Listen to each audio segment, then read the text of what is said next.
Good morning. Good morning. It is Wednesday, but it is not evening, and I know. Uh, but I to help a friend shoot a movie tonight. So this was the night they're shooting. So we're gonna do this. I'm technically taking my lunch break now. So I'm gonna do this on my lunch break. We're gonna do two stories today because they are fairly short. Um, but yeah, we're in my classroom. It's where I work for now.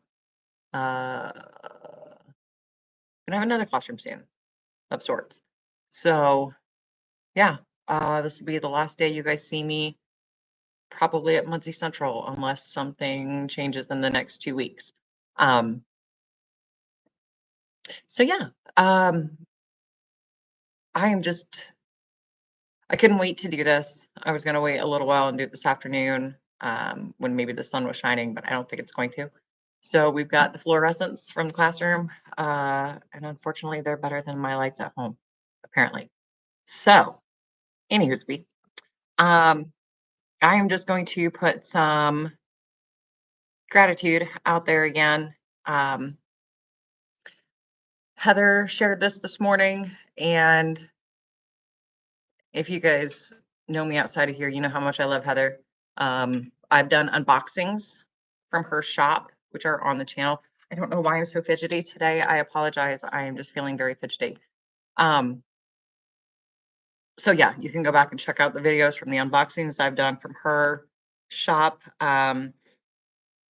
If you want to check it out, it's Nature's Mercantile on Facebook, Instagram, in person, all the good stuffs. Yeah, and then just I've got some great people in my life. Some of you are watching this, and I'm not gonna lie, that kind of is part of what makes you great. But I have some really good friends. My circle has, of course, gotten smaller as I've gotten older. Um, Life and taking myself out of environments that are just not good for me or just don't I hate to sound cliche, but don't spark joy. Uh Places where I feel tolerated but not welcomed, I'm just not gonna go anymore. Um the Foxy one called this morning just to tell me to break a leg tonight. We'll talk 2 more times before I'm on set, but it was important to him in the moment to tell me break a leg. So he called me. And I encourage you guys to do that to people, whether it's a text or whatever, just a little bit of encouragement, just a little bit of a have a great day today. You know, you're beautiful. I hope your day is too. One of those things. Just do that for somebody today or tomorrow or every day. Um, okay, tangent aside, but that's how we start our days with a tangent. You guys would be mad if I didn't do it today. We do it every time. Of course, because it is that kind of day, it's just water. Just water today. We are being responsible. And it's not even the water on the label because I did not bring enough drinks with me today. So that is just water out of the water fountain. Anywho, I've said that twice now, and that is a foxyism that is coming back to haunt me because it just is. So yeah, fidgety, wobbly. Sorry guys, we are working on the fly today. But let's get going. Our stories today are the 12 Wild Geese and the Haughty Princess. I'll say they're both fairly short, so we'll get two of them out of the way today. And the next week we'll be back on our normal schedule, normal location, normal one story. So yeah, as you guys are watching, please leave comments. Just let me know that you were here, you watched, you hated it, if you loved it, just whatever.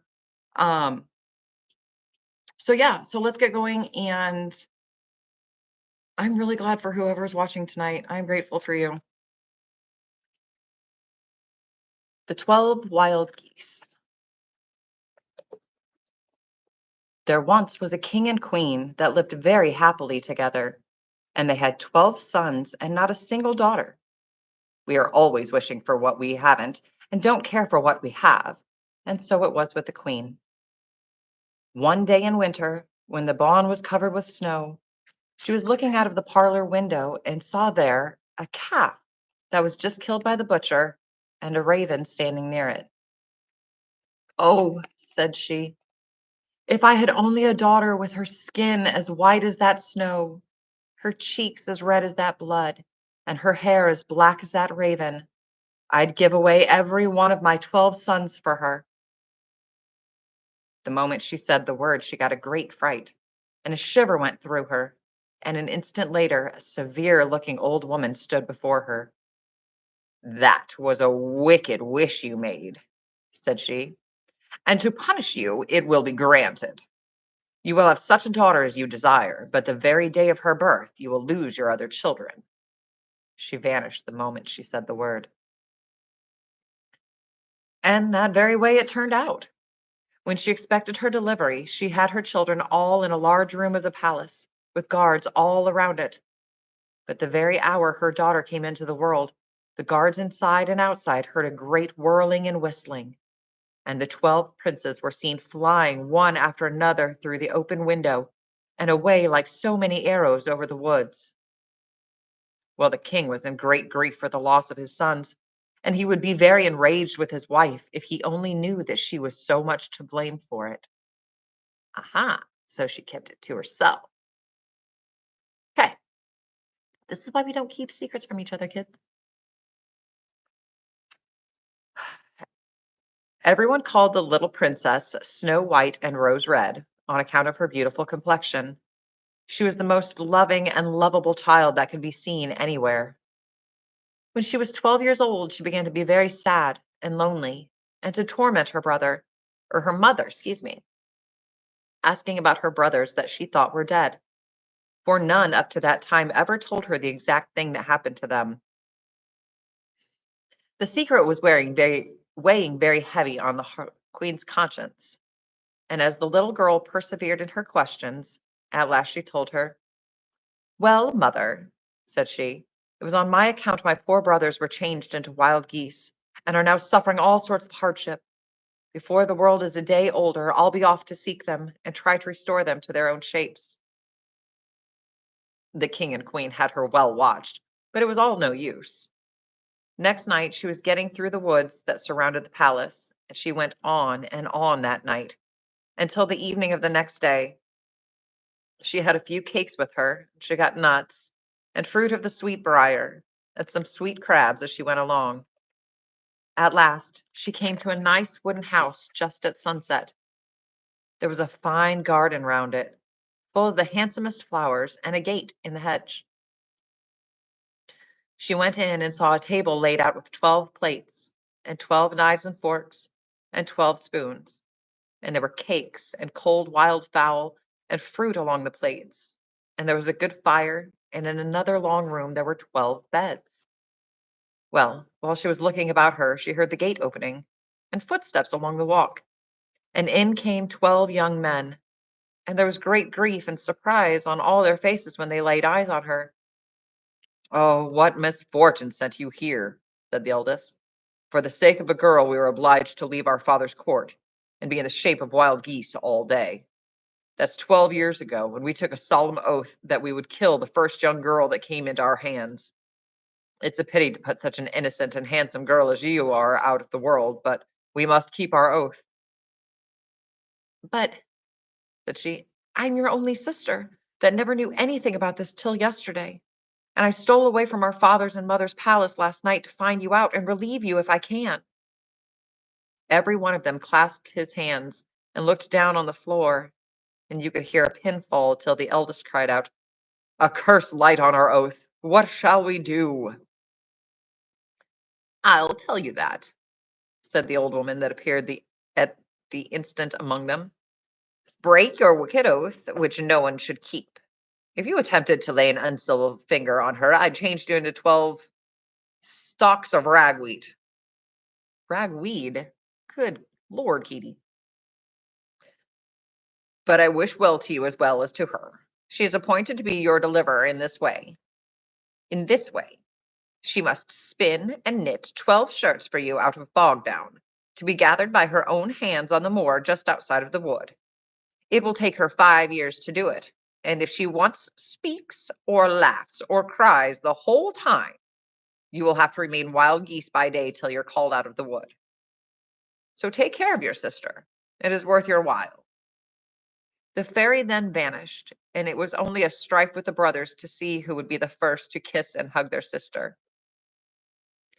So for 3 years, the 3 long years, the poor young princess was occupied pulling bog down, spinning it, and knitting it into shirts.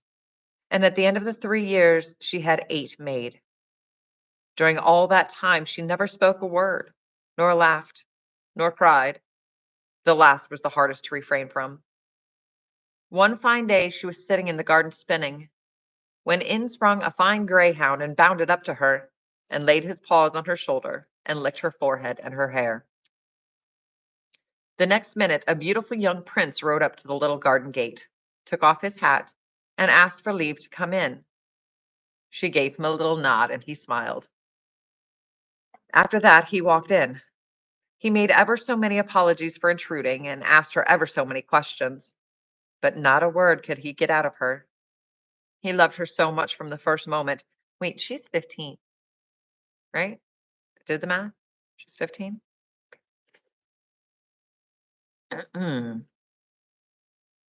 He loved her so much from the first moment that he could not leave her till he told her he was king of a country just bordering on the forest, and he begged her to come home with him and be his wife. She couldn't help loving him as much as he did her, and though she shook her head very often and was very sorry to leave her brothers, at last she nodded her head and put her hand in his. She knew well enough that the good fairy and her brothers would be able to find her out. Before she went, she brought out a basket holding all her bog down and another holding the 8 shirts. The attendants took charge of these, and the prince placed her before him on his horse. The only thing that disturbed him while riding along was the displeasure his ah, hi TT, hi girls. Um, the only thing that disturbed him while riding along was the displeasure his stepmother would feel at what he had done. However, he was full master at home, and as soon as he arrived, he sent for the bishop, got his bride nicely dressed, and the marriage was celebrated, the bride answering by signs. He knew by her manner she was of high birth, and no two could be fonder of each other. The wicked stepmother did all she could to make mischief, saying she was sure she was only a woodman's daughter, but nothing could disturb the young king's opinion of his wife.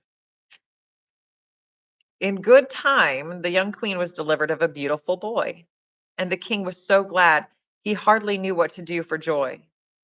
All the grandeur of the christening and the happiness of the parents tormented the bad woman more than I can tell you, and she determined to put a stop to all their comfort. She got a sleeping potion given to the young mother, and while she was thinking and thinking how she could best make away with the child, she saw a wicked looking wolf in the garden, looking up at her and licking his chops. No, no, no, no, no, no, no, no. Sorry, guys. She lost no time, but snatched the child from the arms of the sleeping woman and pitched it out. The beast caught it in his mouth and was over the garden fence in a minute. The wicked woman then pricked her own fingers and dabbled the blood round the mouth of the sleeping mother. Well, the young king was just then coming into the big barn from hunting, and as soon as he entered the house, she beckoned to him, shed a few crocodile tears, began to cry and wring her hands, and hurried him along the passage to the bedchamber. Oh, wasn't the poor king frightened when he saw the queen's mouth bloody and missed his child? It would take 2 hours to tell you the devilment of the old queen, the confusion and fright and grief of the young king and queen, the bad opinion he began to feel for his wife, and the struggle she had to keep down her bitter sorrow and not give way to it by speaking or lamenting.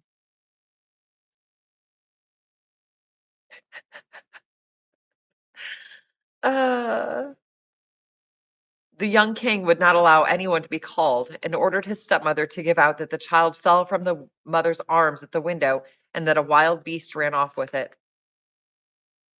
The wicked woman pretended to do so, but she told underhand to everybody she spoke to what the king and herself saw in the bedchamber. Ooh. Bad, bad queen.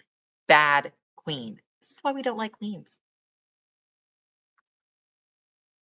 The young queen was the most unhappy woman in the three kingdoms for a long time. Between sorrow for her child and her husband's bad opinion, still she never spoke nor cried, and she gathered bog down and went on with the shirts. Often the 12 wild geese would be seen lighting on the trees in the park or on the smooth sod and looking in at her windows. So she worked on to get the shirts finished, but another year was at an end, and she had the 12th shirt finished except for one arm when she was obliged to take to her bed, and a beautiful girl was born. Think about that. Just think about that for a second. Now, the king was on his guard, and he would not let the mother and child be left alone for a minute. But the wicked woman bribed some of the attendants, set others asleep, and gave the sleeping potion to the queen, and had a person watching to snatch the child away and kill it. But what should she see but the same wolf in the garden looking up and licking his chops again? Out with the child, and away with it flew the wolf. And she smeared the sleeping mother's face and mouth and face with blood, and then roared and bawled and cried out to the king and to everybody she met. And the room was filled, and everyone was sure the young queen had just devoured her own babe.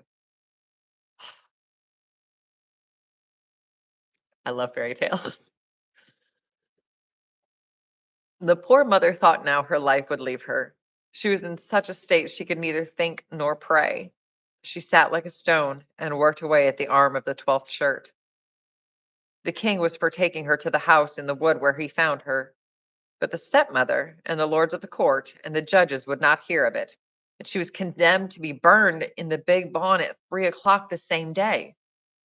When the hour drew near, the king went to the farthest part of his palace, and there was no more unhappy man in his kingdom at that hour. When, uh-oh, okay, when the executioners came and led her off, excuse me, whew. When the executioners came and let her off, she took the pile of shirts in her arms. There were still a few stitches wanted, and while they were tying her to the stakes, she still worked on. At the last stitch, she seemed overcome and dropped a tear on her work. But the moment after, she sprang up and shouted out, "I am innocent! Call my husband!" The executioners stayed their hands, except for one wicked disposed creature, who set fire to the post next to him.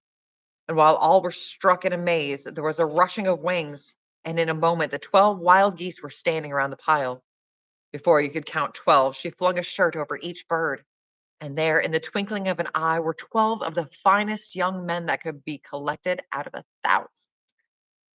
While some were untying their sister, the eldest, taking a strong stake in his hand, struck the busy executioner such a blow that he never needed another.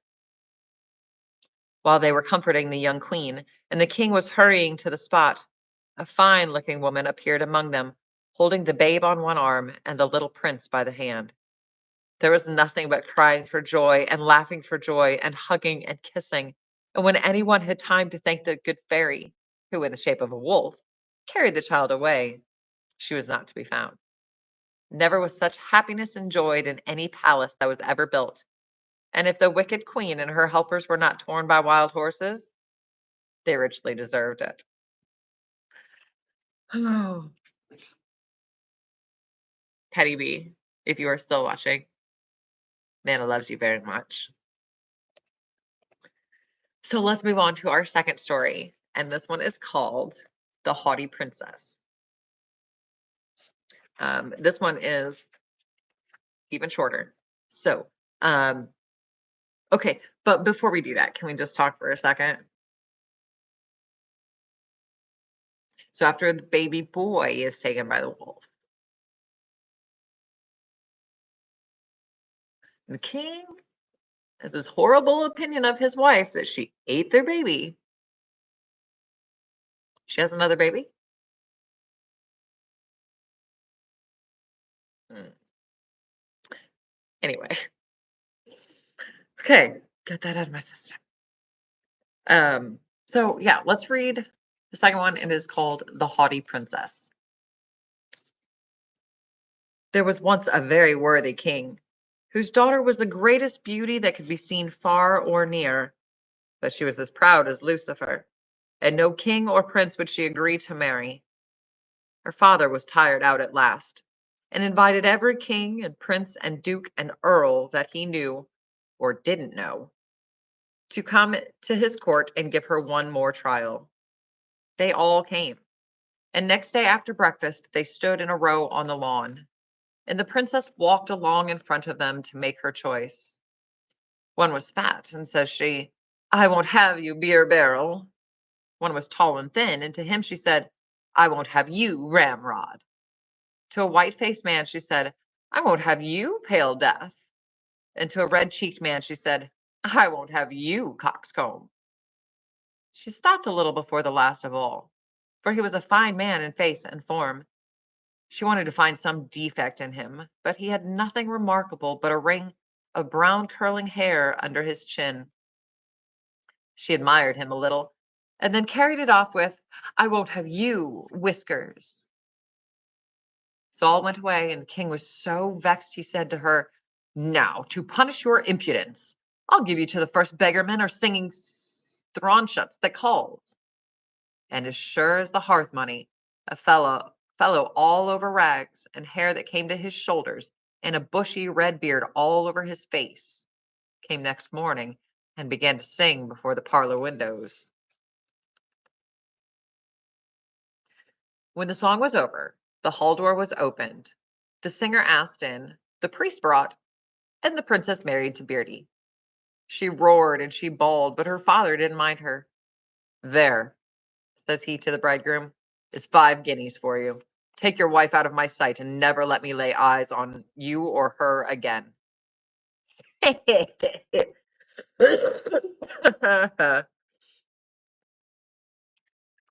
Off he let her, and dismal enough she was. The only thing that gave her relief was the tones of her husband's voice and his genteel manners. "Whose wood is this?" said she as they were going through one. "It belongs to the king you called Whiskers yesterday."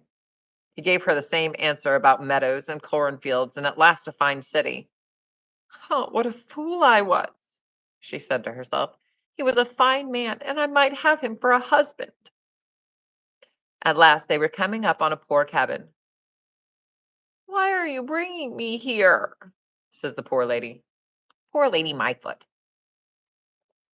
"This is my house," said he, "and now it's yours." She began to cry, but she was tired and hungry, and she went in with him. Oh, there was neither a table laid out nor a fire burning, and she was obliged to help her husband to light it and boil their dinner and clean up the place after.